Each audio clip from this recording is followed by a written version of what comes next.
अब सावन आ गई। कल गाना रिलीज भइल रहा, आज सावन आ गई।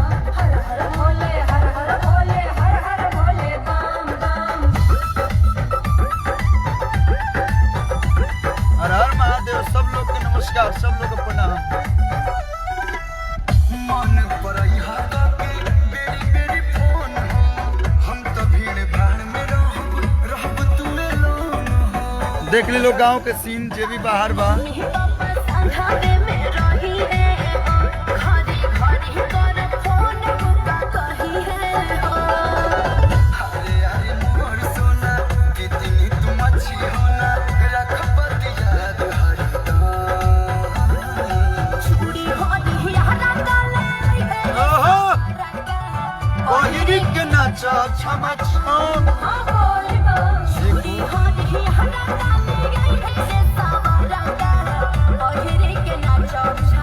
गुड मॉर्निंग, सब लोग का प्रणाम बा। निशा उपाध्याय जी, प्रेमधन कुमार जी, सागर शुक्ला जी, सब लोग का प्रणाम।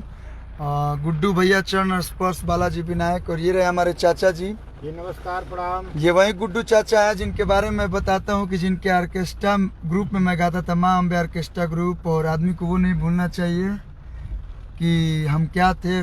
और मुझे बड़ी खुशी होती है कि नहीं, मैं भी ऑर्केस्ट्रा ग्रुप से उठ के आज अपना माँ अम्बे एंटरटेनमेंट जो हमारा म्यूजिकल ग्रुप है आज वो बना है, तो आप लोग का देन है। तो ये गुड्डू चाचा हमारे जो बचपन से लेके अभी तक हमारे साथ हैं और आजीवन हमारे साथ रहे। बस आप लोग का आशीर्वाद और आप लोग का सहयोग बना रहे। नमस्कार, प्रणाम भाई। ऐसे ही कल्लू जी को अपना आशीर्वाद प्यार देते रहिए और ज़्यादा क्या कुछ कहना है। सावन का गाना आया है, आप लोग देखिए, सुनिए और अपना आशीर्वाद दीजिए। हर हर महादेव। ये हनुमान पांडे जी, जैसे राम के साथ हनुमान थे वैसे ये हमारे साथ हमेशा रहते हैं और बहुत सहयोग करते हैं, बहुत प्यार देते हैं, आशीर्वाद देते हैं। तो हनुमान भैया, दो शब्द हमारे दर्शकों के लिए। हम जी के सावन के गाना जो अभ्यास के बहुत बढ़िया रहो, सब दुराग प्यार दी भाई के हमारा। हर हर महादेव। और रउआ लोग सोचा तब लोग कि भोरे भोरे कहाँ लाइव आगिन जी, तो बतावल चाहब कि बक्सर जिला में पुंगाड़ी वाली माई बड़ी उनकर दर्शन करे गए नहीं जा। और हमारे साथ पहली बार हमारे छोट भाई के भी आप लोग देख लो। ये हमारे छोट भाई हमें जो उनकी सोशल मीडिया से बहुत दूर रहे हैं। और ये हमारे पायलट हीरालाल भोजपुरिया बक्सर के। कहाँ बारिश हो रही है जी मुकेश जी। आशू बाबा के मुँह में देखा, आशू बाबा घरे बने लड़का खिलाता है। जय हो विश्वनाथ सिंह जी। और अभी बारिश हो रही। अरुण यादव जी, भैया आपका रिमिक्स गाना गाते हैं तो मज़ा आ जाएगा जी। तो ये देखिए बारिश हो रही है, बक्सर में है हम लोग, अपने जन्मभूमि, जहाँ से मैं छोटा छोटा स्टेज शो कर करके आज पूरे देश विदेश में शो करता हूँ, यहाँ एल्बम गाता हूँ। तो ये यही जिला का देन है। बोलते हैं ना, पहले घर के लोग आशीर्वाद देते हैं, घर के लोग तारीफ करते हैं, तो ही बाहर जाकर लड़का अच्छा काम करता है। तो ये जिला ने मुझे बहुत सपोर्ट किया है शुरू में और मैं बहुत अपने आप को सौभाग्यशाली मानता हूँ कि मैं इस जिला से बिलोंग करता हूँ। महर्षि विश्वामित्र जी की पावन धरती, पावन नगरी, माँ अहिल्या के गांव हिरौली से मैं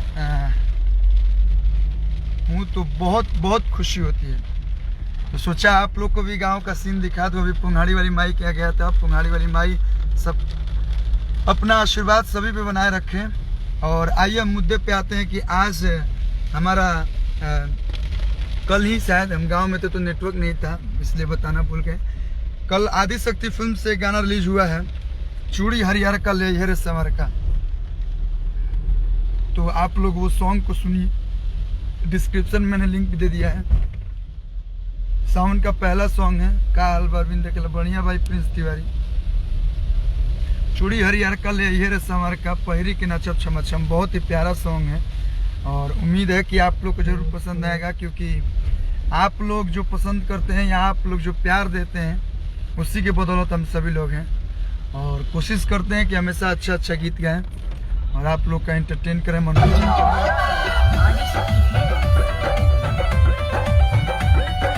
जय हो उमेश राज, जय हो। संडे के सुनो हमार बुक भी गाड़ी, समही में पापा योरी मम्मी जत बाड़ी। लोग है सावन के माहौल बनल बा।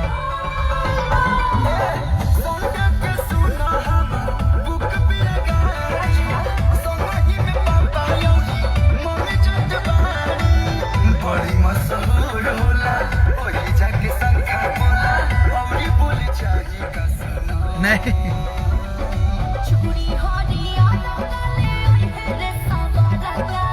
बहिर के नाचा छम छम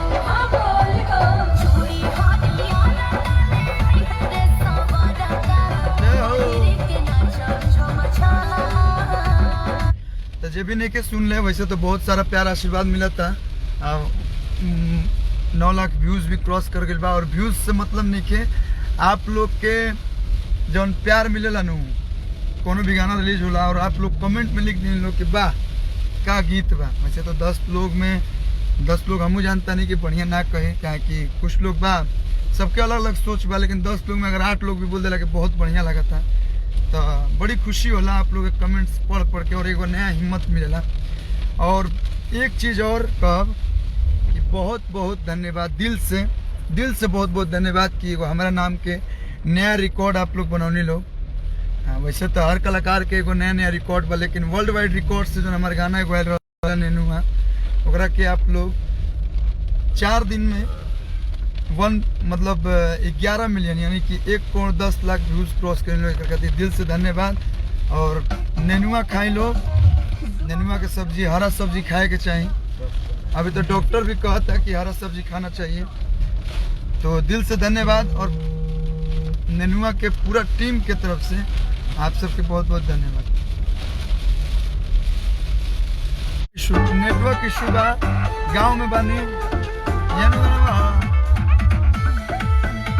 आर्यन शर्मा जी धन्यवाद। थैंक यू अरुण वंशी जी, उमेश झा जी धन्यवाद। जय हो।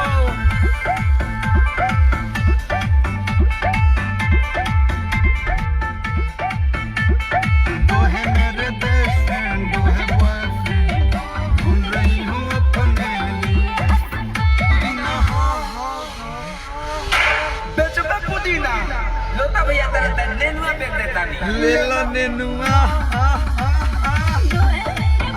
के हिट करा दे लोग। जाओ ज्यादा से ज्यादा शेयर कर लोगी गाना के और एगो नया रिकॉर्ड बनाई लोग अपना भाई के नाम में। अता हर दिल हॉकी बॉयज हॉस्पिटल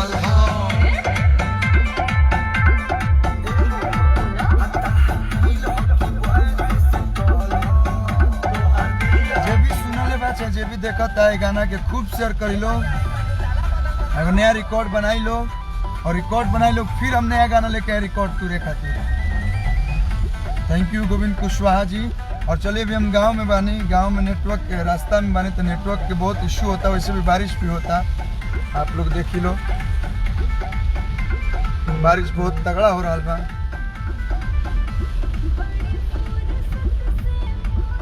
आहा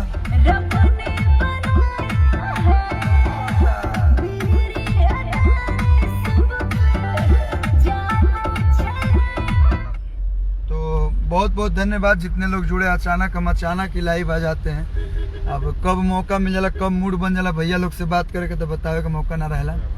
तो चलिए आप लोग हर गाना के प्यार दी, हर फिल्म के प्यार दी। और खोलो बबुआ पलकी कौड़िया जो आदि शक्ति फिल्म से देखिए हमारा आशू बाबा भी जुड़ गए। मिस यू आशू बाबा।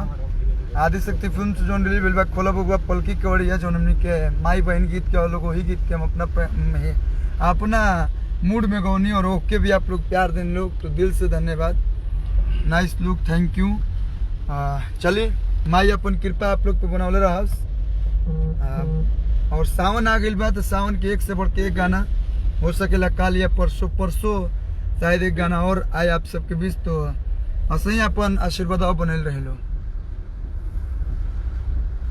और हम अपना काम करते रहेंगे, अच्छे अच्छे गाने लाते रहेंगे आप सबके बीच। और आप लोग अपना प्यार इस बेटे को, इस भाई को, इस बच्चे को देते रहिएगा।